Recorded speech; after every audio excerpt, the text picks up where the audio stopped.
বিদায়ের মুহূর্তে হঠাৎ পুরো যেহেতু বাবার বাসাতে যাচ্ছি নিয়ে চলে যাচ্ছে, আমি একটু বসে আড্ডা দিন মানে সবকে বিদায় দিচ্ছিল, কিছুদিন থাকবো তার কান্না করে দিছে। হ্যালো এভরিওয়ান, আসসালামু আলাইকুম, সবাই কেমন আছেন? আশা করতেছি ভালো আছেন, আমিও ভালো আছি আল্লাহর রহমতে। একমাত্র ভাই যখন ননদের জামাই হয়ে বোনের বাড়িতে আসে তখন তাকে কিভাবে আপ্যায়ন করা হয় সেই গল্পই আজকে আপনাদের সাথে শেয়ার করব। কি ভাবছেন বিদায়ের মুহূর্তে হঠাৎ এসব কথা বলতেছি কেন? আজকে আমার ছোট ফুপি চলে যাচ্ছে, এসেছিলাম দুই ফুপি ভাতিজি একসাথে, কিন্তু ফুপি আমাকে রেখেই চলে যাচ্ছে। যাওয়ার কথা ছিল আমরা দুজন একসাথে, কিন্তু আব্বু আমাকে একদমই যেতে দিচ্ছে না, কারণ ফুপির দুই মেয়ের স্কুল খুলে গেছে। এখন আব্বু আমাকে বলতেছে তোর কি দুই মেয়ের স্কুল খুলেছে, তোর মেয়েদের কি পরীক্ষা শুরু হয়েছে, কি কারণে ঢাকায় যাবে, নানা ধরনের কথা। তাই আমিও ডিসিশনটা চেঞ্জ করে ফেললাম, আমি আরো কিছুদিন থাকবো, তারপরে হচ্ছে ঢাকায় ফিরে যাব। তো এই তো ফুপিরা হচ্ছে চলে যাচ্ছে আজকে, আর আমরা হচ্ছে সবাই মিলে ফুপিদেরকে বিদায় দিচ্ছিলাম।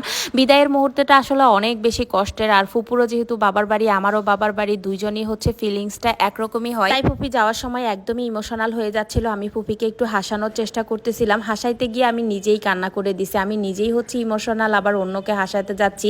তো এই তো আমরা হচ্ছে একটু দুষ্টামি করতেছিলাম, এইদিকে শাওন সাহেব হচ্ছে ফুপাকে ধরে কান্না করতেছে, আমি হচ্ছে ফুপিকে ধরে কান্না করতেছি। তো এই তো সবাই মিলেই হচ্ছে ফুপিকে বিদায় দিয়ে দিলাম, আর আমরা কিন্তু ফুপিকে এখন সারপ্রাইজ দিতে যাব। এই যে ওরা সবাই হচ্ছে বের হয়ে যাচ্ছে, ফুপা হুন্ডা নিয়ে চলে যাচ্ছে, আর ফুপি আমার কাজিনদেরকে নিয়ে সিএনজি দিয়ে বের হয়ে যাচ্ছে। তো আমরাও হচ্ছে ফুপিদের সাথে সাথে এখন ঘাটে চলে যাব। তাই ফুপিরা চলে যাওয়ার পিছনই হচ্ছে একটা রিক্সা নিয়ে নিলাম, আর যেতে যেতে একমাত্র ভাই কিভাবে ননদের হাজবেন্ড হলো সেই গল্পটা শেয়ার করব। আমার ছোট ফুপি আর বড় চাচি হচ্ছে সম্পর্কে ননদ ভাবি হলেও কিন্তু তাদের অন্য একটা পরিচয় আছে। কি জানেন, আমার বড় চাচির একমাত্র ভাইয়ের থেকে আমার ছোট ফুপির বিয়ে হয়েছে, সেভাবে সম্পর্কটা হিসাব করলে কিন্তু একদমই উল্টো একটা সম্পর্ক হয়, তাই না? আমার ছোট ফুপা আমাদের বাড়িতে আসলে একটু আপ্যায়নটা অন্যরকমই হয়, কারণ সে বাড়ির ছোট জামাই, আবার সে হচ্ছে আমার বড় চাচির ভাই। আত্মীয়তা যেহেতু দুই দিক থেকেই, তাই ছোট ফুপিকে সবাই একটু বেশিই ভালোবাসে। আর আমার আর ফুপির মধ্যে তো একদমই ফ্রেন্ডের মতো রিলেশন, আমরা দুইজন হচ্ছে সবকিছু দুজনের সাথে শেয়ার করি। তাই ফুপিকে আমি অনেক বেশি মিস করব, আমাকে রেখেই ফুপি চলে যাচ্ছে। যেহেতু আমার কাজিনদের স্কুল খুলে গেছে, তাই ফুপি একটু তাড়াহুড়ো করেই চলে যাচ্ছে। আর এই যে আমরা হচ্ছে এসেই ফুপিকে সারপ্রাইজ দিলাম, তারা হচ্ছে এখনো লঞ্চে উঠেনি। আমি ভাবছিলাম যে তারা লঞ্চে উঠে গেছে হয়তো, কিন্তু ভাইয়া হচ্ছে কেবিন ঠিক করতেছিল, তাই তারা নিচেই বসে আছে। তো এই তো আমরা হচ্ছে এখন লঞ্চে উঠবো, অনেকদিন পরে লঞ্চে উঠতেছি, তাই না? লঞ্চের জার্নিটা আমার কাছে এত বেশি ভালো লাগে, যদিও একটু ভয়ঙ্কর, নদীতে অনেক লম্বা একটা জার্নি যায়, তারপরও দেশের বাড়ি যেহেতু নদী পথ পার করে তারপর হচ্ছে আসতে হয়, তো এটার মজাও কিন্তু অন্যরকম হয়।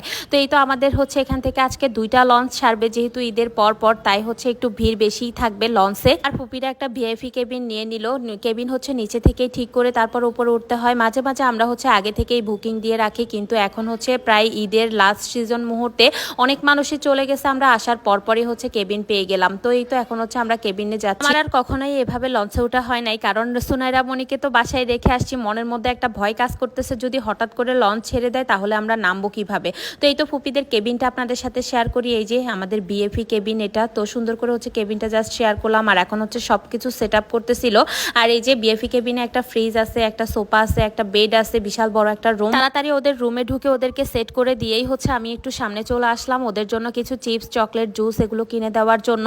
আর এগুলো কিনে দিয়েই আমরা হচ্ছে এখন নেমে যাব, যেহেতু তাড়াতাড়ি করে লঞ্চ ছেড়ে দিবে, দুইটা লঞ্চ একসাথে ছাড়বে। আমরা ভাবছিলাম যে তাড়াতাড়ি ছেড়ে দিবে, কিন্তু একটু দেরি হচ্ছে।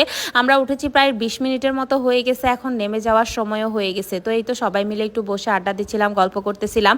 তো এখন হচ্ছে ফুপির সাথে বিদায় নিয়ে আমরা নেমে যাওয়ার পালা। সবাইকে অনেক বেশি মিস করবো, অনেকদিন ছিলাম আমরা সবাই মিলে একসাথে। তো আমি হচ্ছে এখন একা হয়ে যাব আর কি। আমরা দুইজন মিলে যেখানে গিয়েছি একসাথে ঘুরতে গিয়েছি, একসাথে মজা করেছি, এখন ফুপি আজকে চলে যাচ্ছে, আজকে থেকে আমি আবার একা হয়ে যাব। তো এই তো আমি, আরিশা, তারপরে শাওন সাহেব, আমার কাজিন, মানে সবাই মিলেই হচ্ছে আমরা নেমে গেলাম, আর ফুপা আমাদেরকে নামিয়ে দিতে আসলো, এদিকে ফুপিরাও আমাদেরকে বিদায় দিচ্ছিল। আজকের মতো বিদায় নিব, আল্লাহ হাফেজ।